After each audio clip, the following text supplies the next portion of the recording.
It is especially hard during winter days to stay on top of the housework and keep a house that is clean and tidy. As a mother to 2 daughters and 6 sons, there's a lot going on in this house, and it's not a tiny house, but it's also not a massive house. We use every last square inch of it to the fullest, and especially right now with winter clothes that are wet by the door because we've had snow on the ground for months now, which for you climates who have snow on the ground year round, that's a whole different thing. We are not used to that here in Missouri, and it's a mess. There's muddy boots by the door. There's always stuff hanging out to dry or stuff in the dryer. It can be sort of a constant thing, but today I want to share with you my 7 tips for maintaining a relatively tidy and clean home every single day all throughout the year. Now, we're not going for perfection here. We are just going for good enough, tidy enough to get the things done that we need to. This morning, I'm making a simple breakfast of oatmeal and chocolate milk. It's a crowd pleaser for sure. My first habit is to clean the kitchen every single time after I use it. Do a quick wipe down of all surfaces after each meal. Usually I take the burner grates off and wipe down the stove top.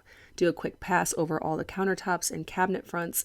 I only do a thorough clean of the sink when it looks really dirty with Barkeeper's Friend, which ends up being about once a week. We also make sure to clean the kitchen as we go when cooking. A lot of times we decide to make dessert after making a from scratch meal, but we always pause and reset before moving on to that. Never letting it get too overwhelming. Washing dishes as we go and then cleaning it up fully each time makes it to where it never feels like an overwhelming mess when we get started the next time. With all clean home and tidy home habits, this is the key most of the time, is not letting a space get to a point where you are mentally overwhelmed with it, where you look at it and you think, I'm going to need hours to bring this back together. To always keep it at a place where it only takes a few minutes to get it to working order again. And the way to do that is just to stay on top of it. If you have kids, enlist their help, give them a rag. My kids really love to spray the cleaner. So a lot of times I'll let them have it for a bit. And then I say, okay, now that you sprayed that, I'm going to give you a wet rag to actually wipe that down. If anything, they at least feel like they're helping, and it allows you to continue your work in getting it brought back together. Of course, I have bigger kids, so I have legit help at this point as well.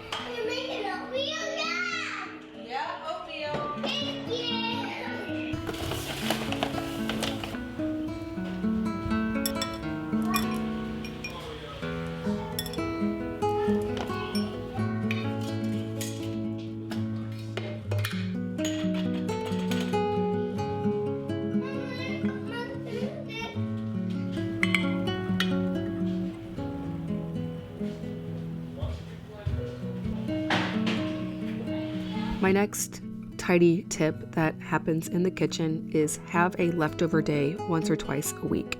My goal is always to get the fridge as empty as I can before restocking it so that I can wipe it down and rotate inventory. Of course, this doesn't happen perfectly or really at all. I never completely empty the refrigerator, but I like to empty some key shelves. So one of the shelves would be the shelf where I store the raw milk between milk pickup times. I really try to get all of the milk jars rotated around, and if there's a few left and it's time to restock for the next week, I will either move it to the door of the fridge or I'll make it into yogurt and kefir. And I've told everyone to always check the door first because that is where the oldest milk is. I like to give a good wipe down to that top shelf before adding in more milk. Some other places where this is applicable is the produce drawer. Instead of always adding, sometimes there's things that need to be used up in a creative way. Certain things tend to sit there for a while. Every once in a while, I like to just use it all up, no matter what. Give it a good wipe down to make sure that it's clean and we aren't wasting any food. This morning, I am making up my whole grain bread recipe. So you can go to farmhouseonmoon.com and search for whole wheat sandwich bread, which also has all-purpose in it. I subbed out all of the all-purpose with whole grain and added an egg. This makes for a really soft bread that you can use for rolls or buns. I'll let the dough sit together for about an hour, and then throughout the morning, I'll do stretch and folds. I love to keep my home clean and healthy, and sourcing high quality organic mattresses for our sleeping environment is super important to me. With the start of the new year, I've been thinking about my New Year's resolutions. A few of the resolutions on my list are working out regularly, cooking more with whole grains, and improving the quality of my sleep environment. That's why I'm excited to tell you about today's video sponsor, Birch Living. Birch Living's fiberglass-free mattresses and sleep products are crafted with natural and organic materials and free from polyurethane foams. They don't have the harmful off-gassing that can happen in the conventional manufacturing process of making mattresses. Unlike synthetic mattresses, the wool in these mattresses make it hypoallergenic, it's mildew resistant. We spend a third of our lives in bed. Our kids spend even more than that. So it makes sense to make that sleeping environment a safe, healthy place. We have had 3 Birch mattresses in our home for many years now. We have 2 of the well-loved Birch natural mattresses. We also have the Birch Luxe, which is comprised of 8 different layers of organic wool, organic cotton, and 100% natural latex. And they are comfortable and well loved by all the members of the family that have them. The best part is with your Birch mattress, you get a 100-night sleep trial along with a 25-year warranty, so you can be sure that you're going to love it for a long time. And Birch delivers your mattress right to your door for free within the US. They also offer in-home setup and removal to make your buying experience as convenient as possible. As I mentioned, now is a great time to commit to sleeping better this year. Birch Living is offering Farmhouse On Boone viewers 20% off your Birch mattress plus 2 free EcoRest pillows with my link, birchliving.com/farmhouse. You can also grab the QR code right here, and I'll leave a link down in the description box below. Again, thank you so much, Birch, for sponsoring today's video. My next tip for keeping a tidy home is to wash a load of laundry every day. For me, this usually looks like starting a load in the morning, putting it in the dryer before bed, and sorting it the next morning. Sometimes sorting means I'm also putting stuff in rooms, but usually just in all the baskets in our laundry room. Sometimes Luke does it, sometimes I do it, sometimes a kid will do it, but whoever ends up spending a little time in the laundry room starts a load, swaps it out, and sorts once a day. It's all flowing and there are never piles. If you have a much smaller family, I could see how this wouldn't require a load every single day to keep the laundry flowing and to make sure that there aren't piles making your home not tidy. But for a larger family, I mean, honestly, I think we've been in the at least 1 load a day camp for several years now. Long before we had 8 kids, we've just kept it moving. We definitely don't perfectly sort everything and perfectly fold everything, but my biggest goal here is just avoiding mount laundry. My next habit, and this will only apply if you have small children that still need help going to the bathroom, is to take the time that you're spending in there with your little ones while they're either going to the bathroom or in the bathtub doing a quick wipe down. I usually have some kind of cloth I'm carrying with me. Now, of course, after I use it in the bathroom, I will take it over to the laundry room, but I will just quickly wipe down the sink or the tub. I usually will take a little bit of toilet paper and wipe down around that part behind the toilet seat that gets dirty quickly, especially when you have a bunch of little kids. Another piece of toilet paper for around the bottom of the toilet. Do a quick rinse of the bathtub and just a quick little wipe down multiple times a week or even day will keep your bathroom from needing a deep clean very often.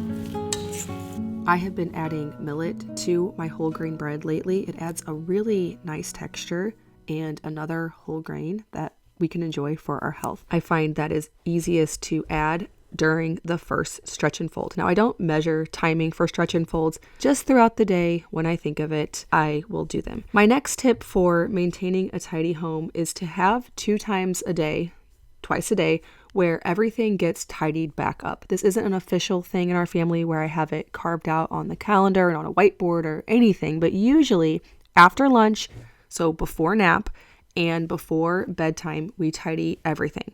Put away dishes, wipe down counters, our toys and Nerf guns go in the right baskets, run over the floors with a broom, or a robot vac if you have one of those. I must say, I had one of those for years. And then when it broke, I thought, you know what? I'm not going to replace that. I don't like that it takes up space in my house and it's another gadget. And so I lived without one for a really long time. And lately I was remembering how much that thing helped me. And so I got one again and oh my goodness, it's an investment because I don't know if it's just me and the robot vacuums that I have had, but I don't think they last super long, especially when you are using them like we are, like twice a day. I make it vacuum and mop the whole entire house. But I think the amount of time that it saves me from going around the house and sweeping up multiple times a day is actually really worth the investment, even when it peters out after, a year or two or whatever. Maybe it lasts more than a year, but I just feel like I've already had 3 of those, but that's been a pretty long time. So that's another tip, I guess, but I'm not adding it to the 7, is have a robot vacuum. I'm so surprised at how well those things do, mapping the house and figuring out where to go and in the corners and all the dust bunnies, especially when you have a bunch of wood floors. I let that thing loose in the kitchen and in the dining room after meals, and it does so well.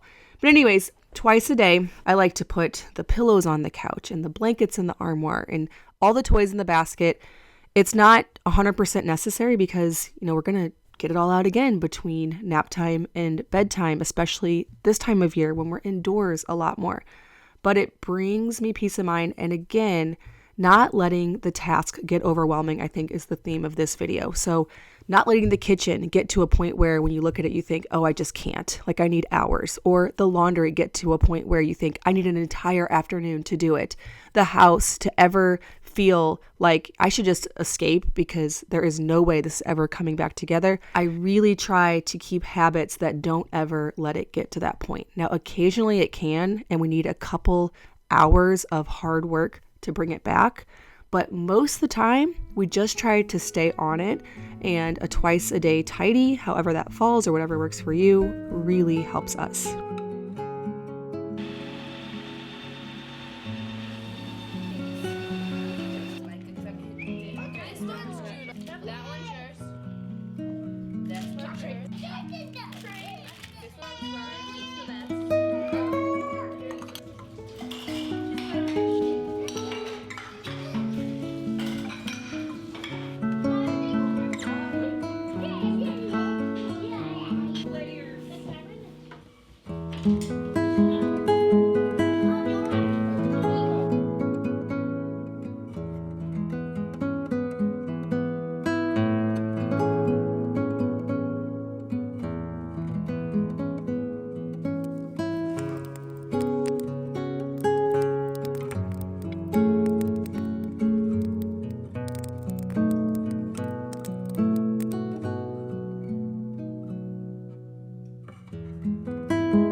I had no real plan for dinner tonight except for that I had a roast thawing out. We get half a beef from my sister's farm, and we get a lot of roast and a lot of ground beef, and I'm always trying to think of different ways to use those so that we're not always making the same things. We do a ton of pot roast with mashed potatoes and carrots. I didn't really want that today. I wanted to do something a little bit different. And since I had that bread dough from this morning, I decided that we could take the roast later, add some barbecue sauce, maybe some sauteed onions, and turn half of that bread dough into rolls as sort of buns. My motto in the kitchen is, well, one of my many mottos is that you can never have too much dough. So you don't really have to worry about what you're going to do with it. Kind of like with meat. With a large family, I almost can't thaw out too much meat in my refrigerator. We will go through it faster than I think we will, nearly every single time. The same with dough. Always make more dough and you'll find a use for it. You'll be really happy that you had it at the ready for whatever you decide to make. So in this case, it was really nice to have some dough going so I could have buns for dinner. When I originally started mixing this sourdough whole grain bread up, I thought that we are going to use it just for a couple loaves of bread, which are also really handy to have laying around because you can do a quick lunch of grilled cheese or a quick breakfast of French toast. Can never have too much bread. Always keeping things going in the kitchen just always gives options. Love to really think about dinner very early. So I think about lunch usually right after breakfast so I can get something going and we're not waiting at the last minute. And then I usually think about dinner right after lunch so that something like this, a roast, can have plenty of time to cook in the pressure cooker, but then also to go to the low function after it's done pressure cooking and get tender. So the longer it goes, the better. After a quick afternoon tidy, I'm going to take half of this bread dough and shape it into rolls, and then the other half I will make just into bread. Another tidy house habit is everyone leaves the van with full hands when we get home from going out and about. Too often we're missing one shoe, a hairbrush, water bottles, socks, and that's because they're in the van. In the last couple years, every time we get home, I tell every child to grab as much as they can. If it was a day that required excess stuff, like a snow day at Grandpa and Grandma's farm, it takes several trips out to the van for the big kids while Luke and I get the little kids in bed. This is bedtime. But anybody over the age of 5, I send them back out until it's completely clean. And then occasionally we will do a big trash emptying, bring everything in from the van that got left stray in there. There are 2 kids in our family that task typically falls on. So I'll send those 2 boys out to the van with a trash can, get their coats on, especially in the wintertime, and make sure every last piece of trash is out there. But the habit is to always come in with full hands, not just mom and dad, but everybody. In my last house, I got really used to my vintage stove that had the big space in between the 4 burners where I could put my dough to rise with the standing pilot lights. It was always warm. I find myself constantly recreating that environment because I got so used to things being able to rise really quickly. So I will take off a couple of burner grates, put the oven on about 300 degrees. That creates a warm environment and a flat surface where I can set something to rise quickly, like these rolls. I wasn't planning on making these this morning. If I was, I probably would have got the dough going last night, let it rise overnight, and then today I would have divided it, shaped it, and then let them rise throughout the day to bake. But instead, it was a very accelerated process because I just started this dough this morning. And so I wanted to create that warm environment, and this does work well. Now you have to make sure that no kids go in there and try to start the burners because clearly something is sitting right on top of them. That could be dangerous. My last habit to do every day for a clean home, and I can't believe I waited till the end for this one because it's the most important, is to declutter constantly.